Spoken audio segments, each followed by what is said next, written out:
Je vais donner la parole à Pauline tout de suite.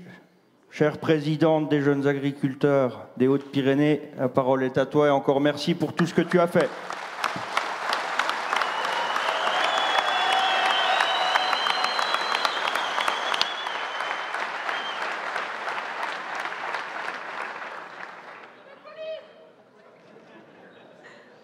Je vais m'excuser pour ma voix.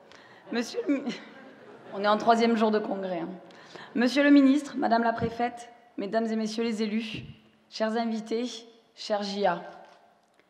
C'est un privilège auquel on a droit quand on assume la présidence du département qui accueille le congrès national de JA, de pouvoir prendre la parole devant les invités nationaux et le ministre. C'est un privilège dont je m'empare avec un peu d'appréhension. Vous l'imaginez, ce n'est pas un exercice que je fais tous les jours. Mais je le fais sans hésiter, parce que ce que j'ai à dire, au nom des jeunes agriculteurs des Hautes-Pyrénées, parlera beaucoup dans cette salle et ne pourra qu'appuyer les propos de Jérémy. Mais avant de rentrer dans le vif du sujet, je voudrais une nouvelle fois vous dire à tous, JA et invités, la fierté que les JA des Hautes-Pyrénées ressentent de vous accueillir pour ce congrès. J'ai une forte pensée ce matin pour mon réseau des Hautes-Pyrénées, à la fois pour l'équipe précédente qui a porté cette candidature et nous a mis sur les rails, pour le comité d'organisation présidé par Angélique, qui est à pied d'œuvre depuis des mois, et enfin pour tous les bénévoles qui ont rendu cet événement possible. Cela était avant tout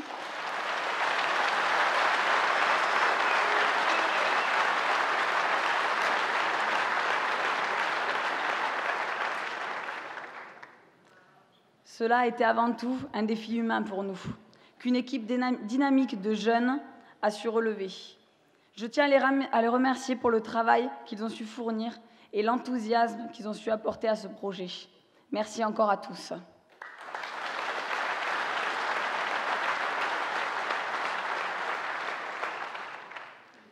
Notre département des Hautes-Pyrénées, riche de ses filières de qualité, repose sur un modèle d'agriculture familiale qui valorise les produits de la ferme, qu'ils soient de l'agriculture biologique ou conventionnelle. Une des spécificités de notre département, vous avez pu le voir au cours de ce congrès, c'est bien de retrouver 3 territoires très distincts. Nous avons la montagne, les coteaux et la plaine. À chacune de ces zones, son agriculture.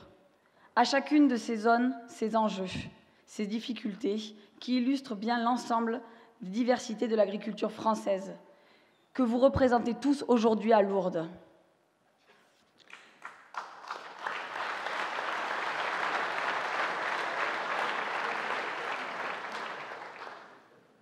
Tout d'abord, la montagne. La montagne, chez nous, c'est la moitié de notre département. C'est bien l'agriculture qui contribue fortement au tourisme de notre département. Vous n'êtes pas sans savoir que pour profiter de nos précieuses stations de ski pendant l'hiver, il faut tout d'abord entretenir nos montagnes. Nous avons une activité agricole centrée sur le pastoralisme. Un pastoralisme qui non seulement fait vivre les agriculteurs du territoire, mais façonne aussi les paysages, qui en font donc l'attrait de notre département. Et là, vous vous en doutez, je vais vous parler de l'ours. Pas parce que je ne serai pas sensible aux enjeux de préservation de la biodiversité, ni même parce que j'aurais fait de l'éradication de cet animal un objectif personnel. Non. Je pense simplement que quand on veut préserver, voire redévelopper une espèce animale dite symbolique, comme l'ours dans les Pyrénées, on se trompe de sujet. Car comme le loup, c'est un prédateur qui s'attaque au troupeau. Vouloir qu'il prospère tout en préservant nos élevages, c'est compliqué. C'est comme ça. On a souvent des « en même temps ». Et oui, c'est difficile. Parce que je suis présidente des JA du département, bien sûr, mais aussi parce que je regarde les intérêts d'un territoire dans son ensemble. Je dis qu'aujourd'hui, en l'occurrence, il faut faire le choix du pastoralisme.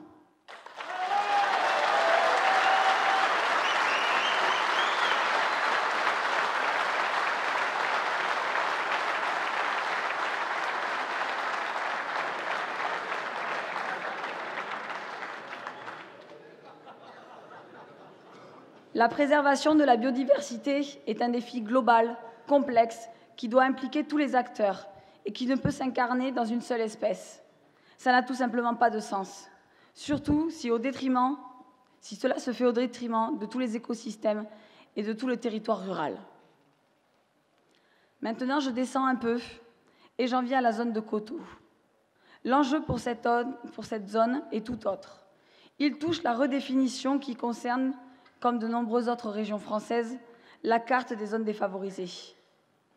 Pour les secteurs qui sortent du zonage, il a été annoncé à plusieurs reprises, Monsieur le ministre, qu'on allait trouver des solutions. En effet, des solutions ont été avancées, mais elles n'accompagnent en rien les territoires et elles ne sont pas pérennes pour nos exploitations. J'ai fortement l'impression que c'est à nous seuls de les inventer, ces solutions. Je vous avoue que j'ai un peu de mal à entendre ce « faites-nous des propositions » de la part des pouvoirs publics qui, à mon goût, se défaussent un peu facilement.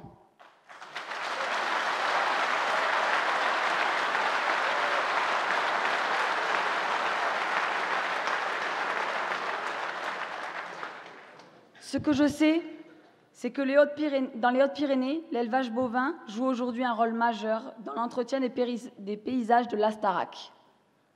Ce que je sais, c'est qu'il ne suffira pas de créer des ateliers hors sol, au risque de déplacer le problème en déstabilisant les filières volailles et palmipèdes dans les zones voisines.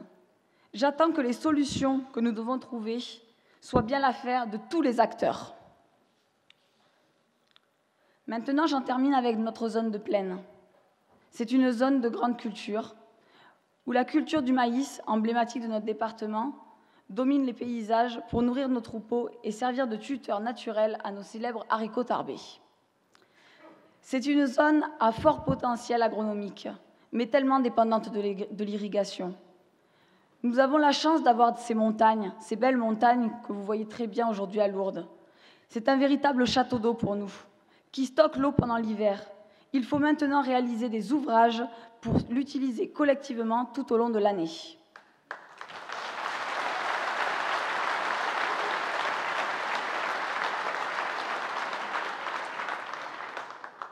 Je pourrais continuer sur l'irrigation, mais je vais mettre l'accent sur un phénomène majeur qui est celui du foncier. Aujourd'hui, l'accès au foncier, c'est ce qui nous limite dans les installations de nos jeunes. Il nous limite dans la transmission et donc dans la passation de nos exploitations. Comme ailleurs en France, l'urbanisation et le développement du travail à façon se font au détriment de l'installation. C'est un enjeu dont le législateur doit se saisir, mais je n'en exonère pas non plus nos propres organisations. Les outils économiques aussi ont leur responsabilité en matière de renouvellement de génération en agriculture. Ils ont leur responsabilité quant au modèle agricole qui se développe sur nos territoires. Sans doute la solution passera-t-elle notamment par l'avancée sur les travaux de définition de l'actif agricole et du statut de l'agriculteur professionnel.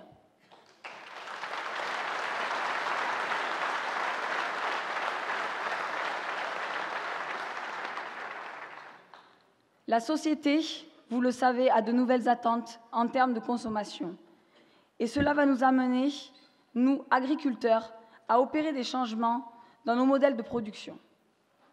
Les jeunes agriculteurs des Hautes-Pyrénées n'ont pas attendu ce changement sociétal pour développer cette proximité homme-produit-consommateur. Nous savons que nous avons entre nos mains un métier d'avenir. Nous savons le promouvoir. Nous savons qu'il continue à se diversifier et à s'enrichir. Nous savons que les États généraux de l'alimentation doivent apporter à nos filières. Nous savons aussi en être acteurs. Et comme nous sommes sur une terre de rugby, je conclurai en vous disant que les jeunes agriculteurs et les OPA doivent être accompagnés par l'État pour transformer cet essai et ainsi installer nos jeunes avec un modèle qui leur permette de vivre de l'acte de production.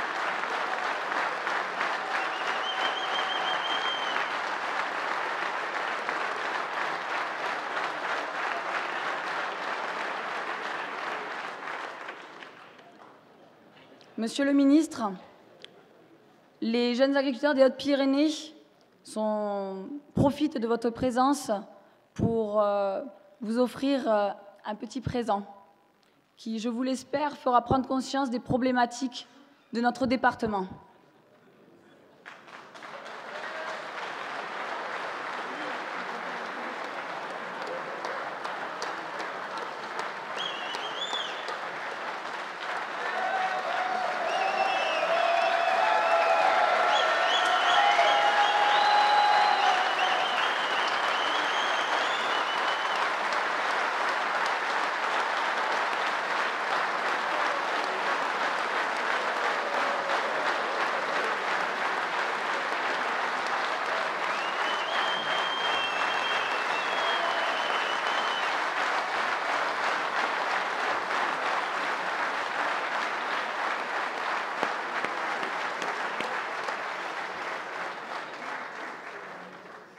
Aujourd'hui, les ours et les loups, nous les préférons en peluche.